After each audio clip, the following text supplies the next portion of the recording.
sede do inominável. Meu nome é Hector Rivera e tenho 50 anos, e este é um assunto que me assombra até hoje. Essa história que vou contar a vocês aconteceu em Charleston, Carolina do Sul. O ano era 1932. E garanto a vocês que, se continuarem aqui e escutarem até o final, não vão conseguir dormir direito. Nunca foi sobre assombrações comuns. Nunca foi sobre espíritos presos entre mundos. O que mora na mansão Blackthorn não tem nome, forma ou misericórdia. Começou com Evelyn Blackthorn me procurando no jornal local. Seu tom era seco, os olhos fundos como poços sem fundo. Disse ter herdado a mansão após a morte do irmão mais velho, e que desde então algo despertara. A voz dela não tremia, mas os dedos sim.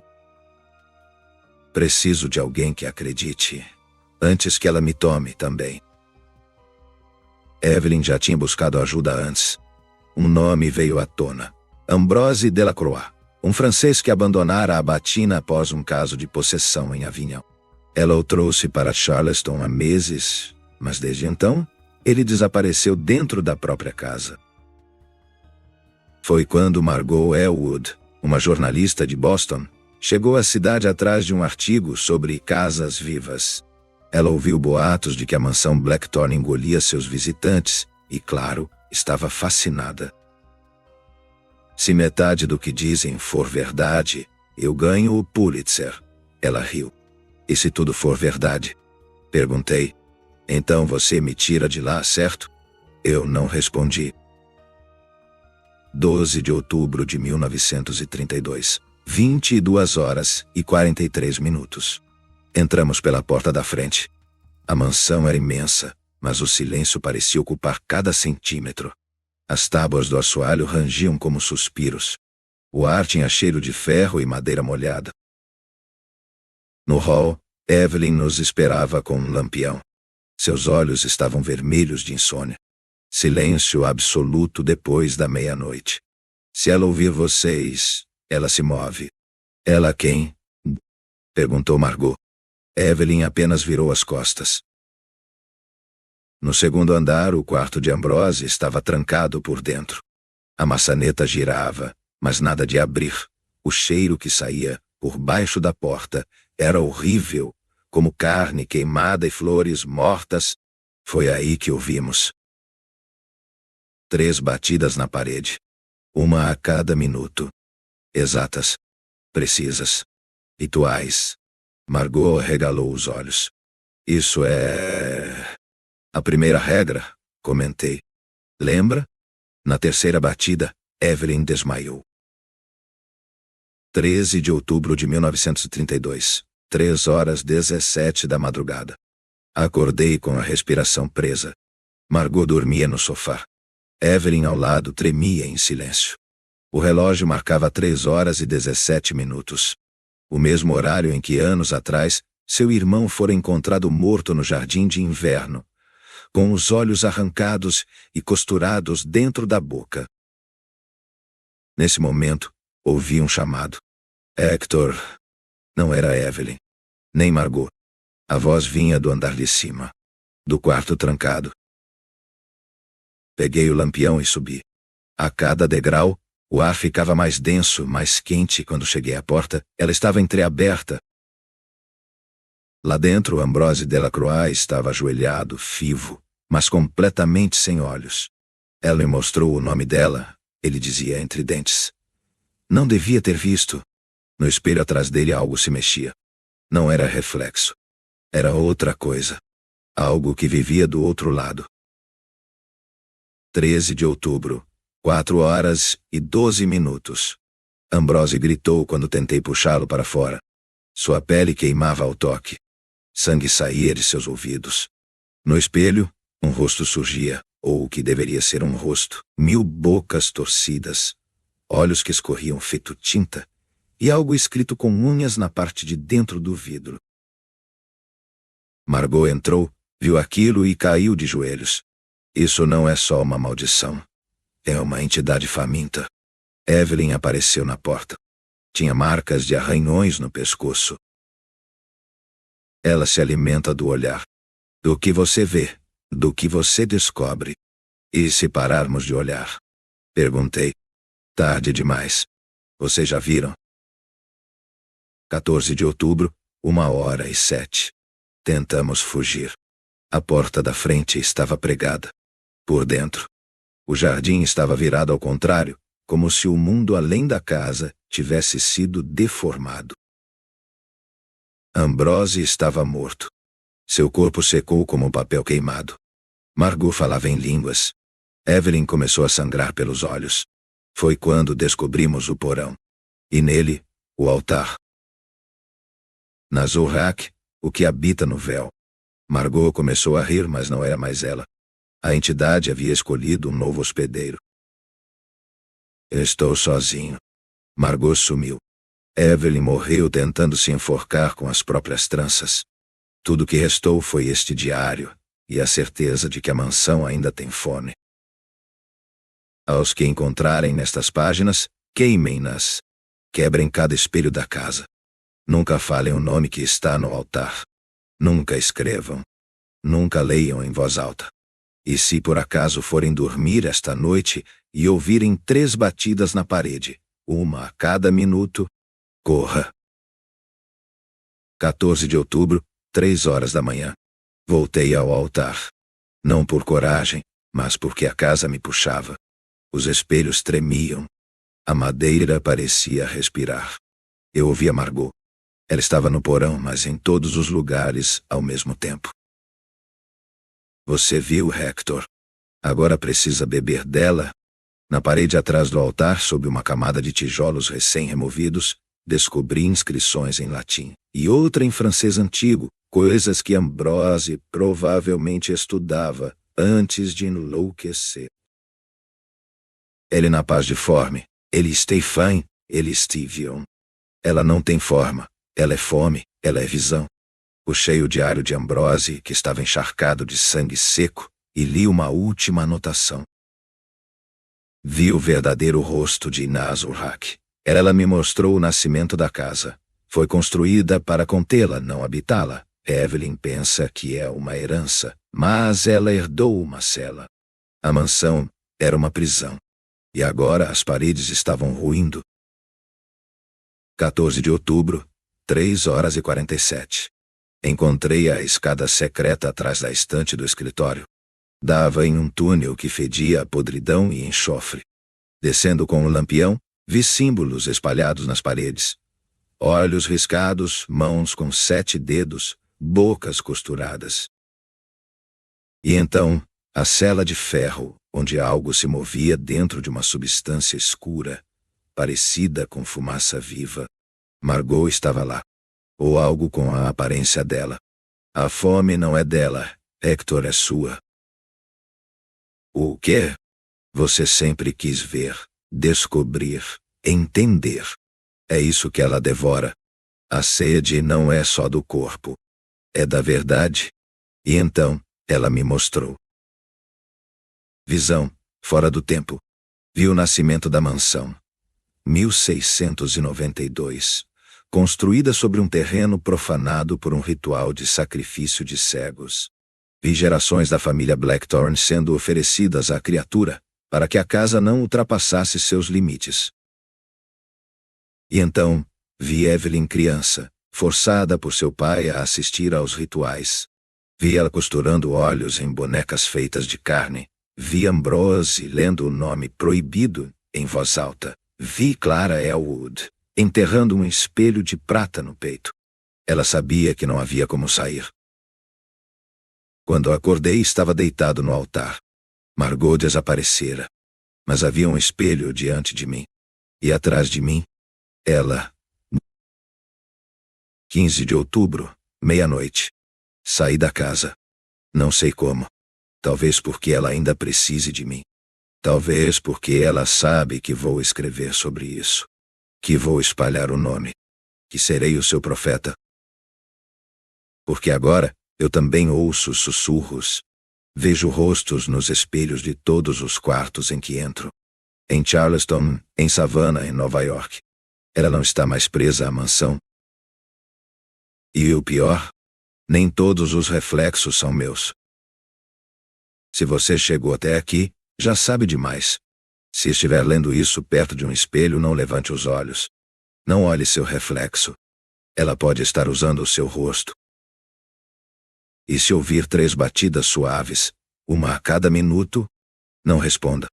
É assim que ela escolhe a próxima sede.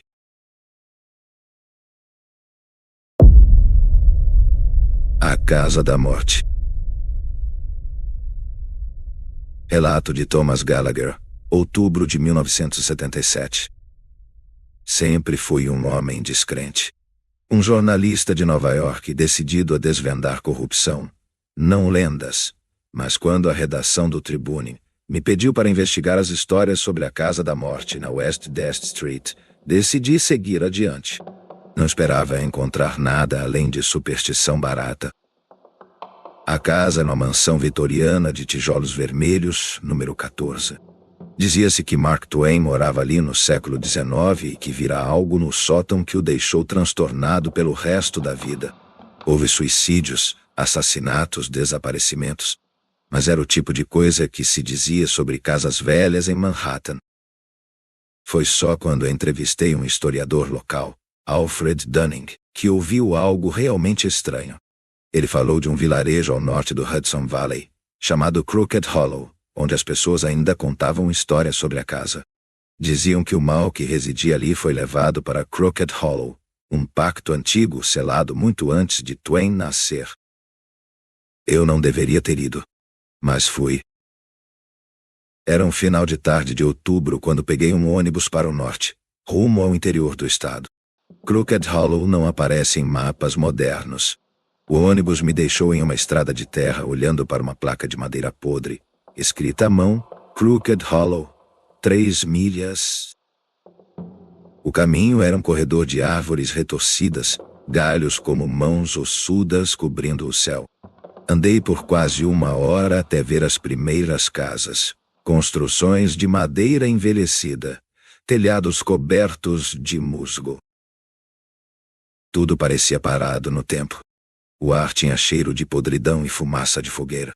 Não havia carros, postes de luz ou sinais de vida moderna. Fui recebido pelo velho da estalagem, Silas Crane. Devia ter uns 70 anos, magro como um corvo, os olhos encovados. Seu sorriso parecia esculpido em cera. Estranho por essas bandas, ele disse. Concordei com a cabeça e disse que estava escrevendo sobre a Casa da Morte. Silas ficou calado por um momento, mas logo falou de novo. Você devia partir antes do pôr do sol, ele falou baixo. As coisas aqui são antigas. Não entende, estranhos que mexem em velhos segredos. Achei que fosse apenas uma cena para assustar os turistas, mas não havia turistas, e o olhar dele não era de quem brincava. Fiquei na estalagem de Silas naquela noite. Ele me deu um quarto no andar de cima, com janelas pequenas e empoeiradas, que mal deixavam passar a luz do fim de tarde. A cama era um estrado de madeira coberto com um colchão fino e irregular de palha. O cheiro de mofo e terra molhada invadia tudo. Quando me virei para fechar a porta, observei um detalhe: não havia tranca pelo lado de dentro. Apenas uma enorme fechadura externa, como se o costume fosse trancar alguém lá dentro, e não fora. Silas reapareceu com um prato de sopa rala e um pedaço de pão duro. Sentou-se na cadeira perto da porta e ficou me observando enquanto eu comia. Amanhã, se quiser ver o que sobrou da vila antiga, fale com Mercy. Sua voz saiu rouca e engasgada. Mas ouça o que lhe digo, forasteiro. Não fique fora depois que o sino tocar. Nunca depois do sino. Perguntei que sino era aquele. Silas limpou a garganta. O sino da capela velha. Ele chama para o culto. Só os de sangue puro podem seguir o chamado. Os outros são levados. Ri, como alguém que ouve uma piada ruim. Mas Silas não riu. E naquela noite, antes de dormir, empurrei a cômoda contra a porta. Por volta das 11 da noite, acordei com um som abafado, de vozes sussurradas no andar térreo. Depois, Algo que soou como garras raspando na madeira da porta do quarto. Fiquei imóvel, com a respiração trancada. Quando me levantei para espiar pela janela, vi pessoas na praça ao centro da vila. Estavam de pé, imóveis como estátuas. Todos vestem roupas escuras, com capuzes puxados sobre o rosto. E todos olharam para o céu, mas não havia lua. Na manhã seguinte, encontrei Mercy Crane na pequena praça central. Era uma mulher pálida, de olhos fundos, com tranças de cabelos brancos jogadas sobre os ombros. Disse ser neta de Silas e que cuidou dos preparativos para o dia da colheita. É amanhã, ela falou, sua voz suave demais para o peso das palavras. O tempo em que os antigos vêm buscar a colheita que lhes pertence. Ela me guiou para fora da vila, até as ruínas de uma igreja. A madeira estava carcomida, as janelas quebradas, mas o sino ainda estava lá em cima, balançando de leve sem vento. A cada balanço, ele emitia um rangido metálico que arrepiava os ossos. No altar, havia ossos. Muitos ossos, pequenos demais para serem animais grandes. Quando me aproximei, vi que estavam organizados em espirais concêntricas, cuidadosamente polidos, como uma oferta. Os de fora não entendem nossa devoção, disse Misericórdia, ajoelhando-se diante dos ossos. Foi aqui que tudo começou.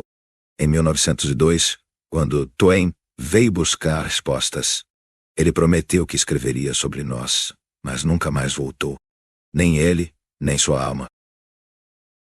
Ela tocou uma das espirais de ossos com reverência. Ele viu os sinos. Ele ouviu o chamado. Assim como você vai ouvir. Voltei para a estalagem com gosto de ferrugem na boca. Algo estava muito errado naquele lugar. Às 18 horas, o sino tocou pela primeira vez.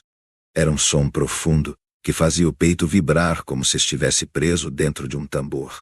Saí até a praça e vi todos ajoelhados no barro, os braços abertos como se obtivessem uma vitória invisível. Seus rostos estavam virados para o céu cinzento. Eu me senti chamado. As pernas começaram a andar sozinhas, em direção à capela velha. Eu lutava contra o impulso, tentando manter a lucidez, mas quanto mais o sino tocava, mais difícil era. Lembrei das palavras de Silas e me joguei no chão, cravando os dedos na terra molhada. O sino parou. As pessoas começaram a falar. Palavras em um idioma desconhecido. Línguas mortas, misturadas com um ruído que parece vir da própria terra. Alguém me agarrou pelo colarinho e me puxou para longe da praça. Era Misericórdia. Você não pode ouvir ainda, ela disse, com um tom estranho. Ainda não é a hora de saber. Ela me trancou de novo no quarto, mas desta vez deixou a chave na parte de fora. Eu pude ouvir o ranger do sino, ecoando em meus ossos, mesmo sem que ele se movesse. À meia-noite, acordei de sobressalto. O quarto estava mergulhado na escuridão, mas havia uma luz fraca do lado de fora, como chamas de velas. Fui até a janela e vi um cortejo, pessoas carregando arcos e entoando cânticos. No centro do cortejo, 4 homens carregavam algo coberto por um manto branco, e sob o pano havia movimento. Segui o cortejo mantendo distância. Eles atravessaram a vila e entraram na floresta. Os cantos ficaram mais altos, misturando-se ao farfalhar das folhas. Depois de uma hora caminhante, chegou a uma clareira. No centro havia uma pedra grande, semelhante a um altar, coberto de símbolos entalhados. Colocaram o fardo sobre a pedra e retiraram o pano. Era um corpo. Ou melhor, parte de um corpo. Era como se algo tivesse devorado os membros e o rosto, mas deixado o tronco intacto. E ele se move. O peito subia e descia numa respiração impossível. Mercy estava ali. Ela extraiu um punhal feito de osso e cravou no peito abaixo. Um líquido preto jorrou, espesso como piche. Os cânticos ficaram mais altos. E quando o sino tocou de novo, eles vieram. Não há palavras certas para descrever. Algo saiu da terra, ou talvez das árvores. Formas altas, cobertas de panos rasgados, com braços finos demais e cabeças onde não havia rosto.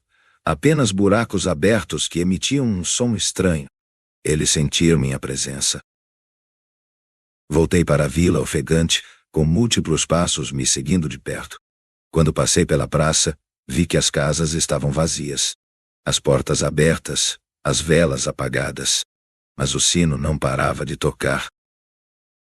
Na estalagem, Silas estava sentado na cadeira, com as mãos cruzadas no colo, morto. Não havia olhos em seu rosto. Só buracos. Ele parecia ter sido oferecido.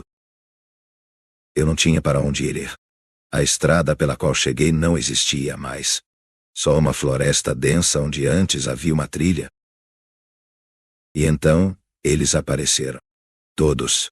Os habitantes da vila com olhos vazios e sorrisos de dentes que não terminavam nunca. Vieram devagar, como se tivessem todo o tempo do mundo. Mercy caminhou à frente deles. Agora você entende, ela disse. Você ouviu os sinos. Você foi chamado. Fui levado de volta para a clareira. Estava claro que eu seria o próximo sobre o altar. Os braços e as pernas formigavam, como se eu não fosse mais dono do meu corpo. Senti que algo em mim aceitava aquilo. Antes que eu me deitasse, olhei para o céu. Ele estava rachado, como se fosse um vidro a ceder. O sino tocou uma última vez. E quando o punhal veio, não houve dor, só um som, como de ossos quebrando em algum lugar distante. Não sei quanto tempo passou. Acordei em Manhattan, sentado em frente à Casa da Morte, número 14 da West 10th Street. Não havia ninguém na rua. O sino ainda toca em minha cabeça. E às vezes, à noite, ouço passos no corredor do meu prédio. Sei que eles me encontraram. Sei que nunca saí de Crooked Hollow. E quando eu fecho os olhos, só vejo o céu rachando outra vez.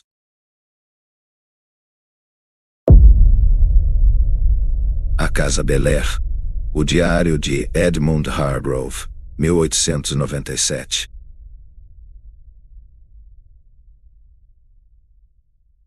1º de outubro de 1897. Cheguei a Bel Air ao cair da tarde, quando o céu se tingia de uma cinza fatigada e a bruma se adensava sobre o jardim abandonado. A casa ergue-se sobre a colina como um mausoléu de pedra e madeira carcomida, suas janelas veladas por cortinas que jamais conheceram a luz do dia. Fui recebido pela senhora Agatha Whitmore, a governanta, uma mulher de pele ressequida e olhos foscos, como se ela própria tivesse se esquecido de respirar há muito tempo. Está certo de que deseja ficar, Sr. Hargrove? Indagou-me com a voz rouca. Respondi-lhe afirmativamente, embora meu coração sussurrasse advertências que não pude calar. Vim como estudioso do oculto, mas também como homem que conhece a solidão dos mortos não enterrados. A casa pertence à família Bellamy, extinta em tristezas e loucura. Dizem que os sinos tocaram para eles há 60 anos, mas os corredores ainda ressoam com seus passos descalços. 2 de outubro de 1897. Uma noite trouxe consigo um frio que parecia emanar das próprias paredes. No meu quarto, o papel de parede descascado como pele morta e o espelho ovalado coberto por um véu de linho negro revela vultos que não são meus. O relógio de pêndulo na sala principal parou às 3 horas da manhã, momento em que ouvi nitidamente passos no andar de cima. Contudo, a senhora Whitmore garantiu que todos os aposentos superiores permaneceram fechados desde a morte dos últimos herdeiros. Encontrei no salão um retrato da senhorita Evangeline Bellamy. Seu olhar parece seguir-me, de uma melancolia sem fundo, como se quisesse falar, mas não encontrasse voz.